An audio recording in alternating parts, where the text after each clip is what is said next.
Break news. Kurnool జిల్లా అదోని పట్టణం హనుమాన్ నగరంలోని శ్రీ బాలాజీ విద్యానికేతన్ పాఠశాలలో తరగతి గది పైకప్పు పెచ్చులు ఊడిపడడంతో ఇద్దరు విద్యార్థులు గాయపడ్డారు.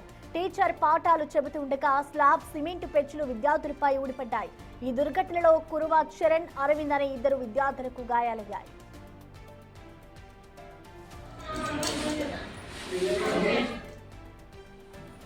ప్రమాదం జరిగిన వెంటనే పాఠశాల సిబ్బంది గాయపడిన విద్యార్థులను చికిత్స నిమిత్తం సమీపంలోని ఆసుపత్రికి తరలించారు. అదృష్టవశాత్తు గాయాలు స్వల్పంగానే ఉండడంతో విద్యార్థుల పరిస్థితి ప్రస్తుతం నిలకడగా ఉన్నట్లు సమాచారం. ప్రమాద సమయంలో తరగతి గదిలో మొత్తం 20 మంది విద్యార్థులు ఉన్నారు. పైకప్పు నేరుగా విద్యార్థుల తలలపై పడకపోవడంతో పెను ప్రమాదం తప్పిందని, అందరూ సురక్షితంగా బయటపడ్డారని టీచర్లు తెలిపారు. పాఠశాల భవనాల పటిష్టతపై తల్లిదండ్రులు తీవ్ర ఆందోళన వ్యక్తం చేస్తున్నారు. పాతబడిన గదులను తనిఖీ చేసి మరమ్మతులు చేపట్టాలని, ప్రత్యామ్నాయ ఏర్పాట్లు చేయాలని స్థానికులు డిమాండ్ చేస్తున్నారు. ఈ ఘటనపై విద్యాశాఖ అధికారులు విచారణ చేపట్టారు.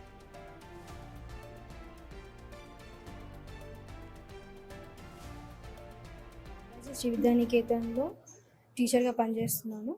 అండ్ యాక్చువల్గా ఈరోజు గుడ్ ఫ్రైడే అండ్ ఈరోజు మేము స్పెషల్ క్లాస్ పెట్టుకోవడానికి నిజంగా రీజన్ ఏంటి అంటే వీ హ్యావ్ యాన్యువల్ ఎగ్జామ్స్. ఇంకొక 10 డేస్లో మాకు యాన్యువల్ ఎగ్జామ్స్ ఉన్నాయి. సో లాస్ట్ మంత్ అంతా మాకు హాలిడేస్ ఎక్కువ రావడంతో పిల్లల కోసం మేము స్లో లెర్నర్స్ అంటే సరిగా చదువుకోకుండా ఇంట్లో పేరెంట్స్ ఎవరు చెప్పకుండా ఉంటారు కదా, ఆ పిల్లల కోసం మేము ఈరోజు స్పెషల్ క్లాస్ పెట్టుకోవడం జరిగింది.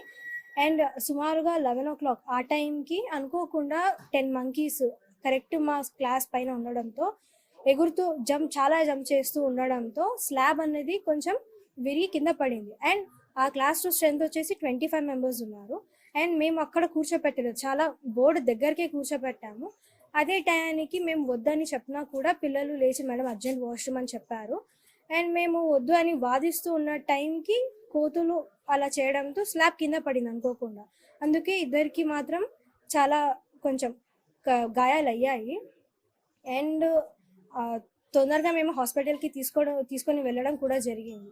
యాక్చువల్గా మేము ఆ రూమ్ మొత్తం రిపేర్ చేయడానికే పెట్టుకున్నాం. కాకపోతే లాస్ట్ ఇంకా 20 days స్కూల్ ఉంది కాబట్టి మేము ఇంకా ఏమీ చేయలేక 20 days మాత్రమే, జస్ట్ ఎగ్జామ్స్ కూడా అక్కడ ఉండవు.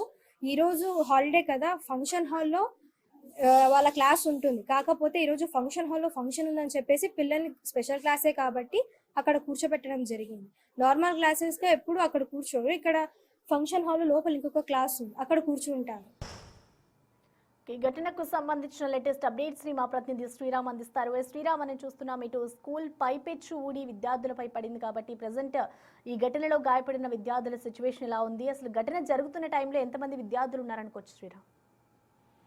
ప్రస్తుతం ఆధుని శ్రీ బాలాజీ విద్యానికేతన్లో 3వ తరగతి విద్యార్థులకు క్లాస్ జరిగే సమయంలో పాఠశాల పైకప్పు కూలి ఇద్దరు విద్యార్థులపై తలపై పడడంతో గాయాలైన పరిస్థితి. అయితే ఈరోజు యాక్చువల్గా గుడ్ ఫ్రైడే కావడం, ప్రభుత్వం ఈరోజు ప్రభుత్వ ప్రైవేట్ పాఠశాలలకు సెలవు దినంగా ప్రకటించినా కూడా పాఠశాల వారు ఈరోజు వర్కింగ్ డేగా పెట్టుకోవడం కూడా చూస్తూ ఉన్నాం మనం. అంటే నిబంధనలకు విరుద్ధంగా ఇలాంటి క్లాసులు పెట్టుకోవడం ఒక ఎత్తు అయితే, అసలు ఆ శిథిలావస్థకు చేరుతున్నటువంటి ఆ భవనాల్లో పాఠశాలలో క్లాసులు చెప్తూ ఉండే సమయంలో ఏదైతే పైకప్పు కూలి విద్యార్థుల మీద పడ్డం, వెంటనే అప్రమత్తమైన పాఠశాల సిబ్బంది నేరుగా విద్యార్థులను హాస్పిటల్ కు తరలించారు. అయితే క్లాస్ జరిగే సమయంలో దాదాపుగా 20 మంది విద్యార్థులు తరగతి గదిలో కూర్చున్నారు. ఈ ఘటనకు సంబంధించి ఇటు విద్యార్థుల తల్లిదండ్రులు, ఏదైతే విద్యార్థి సంఘాల నాయకులు కూడా పాఠశాల యాజమాన్యం తీరుపై మండిపడుతున్న పరిస్థితి. ఎందుకంటే ఏదైతే కూలుతున్నటువంటి ఆ భవనాలు ఏవైతే ఉన్నాయో ముందస్తుగా వారికి ఖచ్చితంగా అలాంటి శిథిలావస్థకు చేరుతున్నటువంటి భవనాల్లో కాకుండా విద్యార్థుల బాగులు కూడా ఆలోచించాలి. ఎందుకంటే ఈరోజు పాఠశాల వర్కింగ్ డే కాకపోయినా ప్రభుత్వ నిబంధనలకు విరుద్ధంగా క్లాసులు చేపట్టిన పాఠశాల యాజమాన్యంపై ఖచ్చితంగా కఠినమైన శిక్ష విధించాలంటూ కూడా డిమాండ్ చేసేటటువంటి పరిస్థితి ప్రస్తుతం. Okay, thank you Sriram.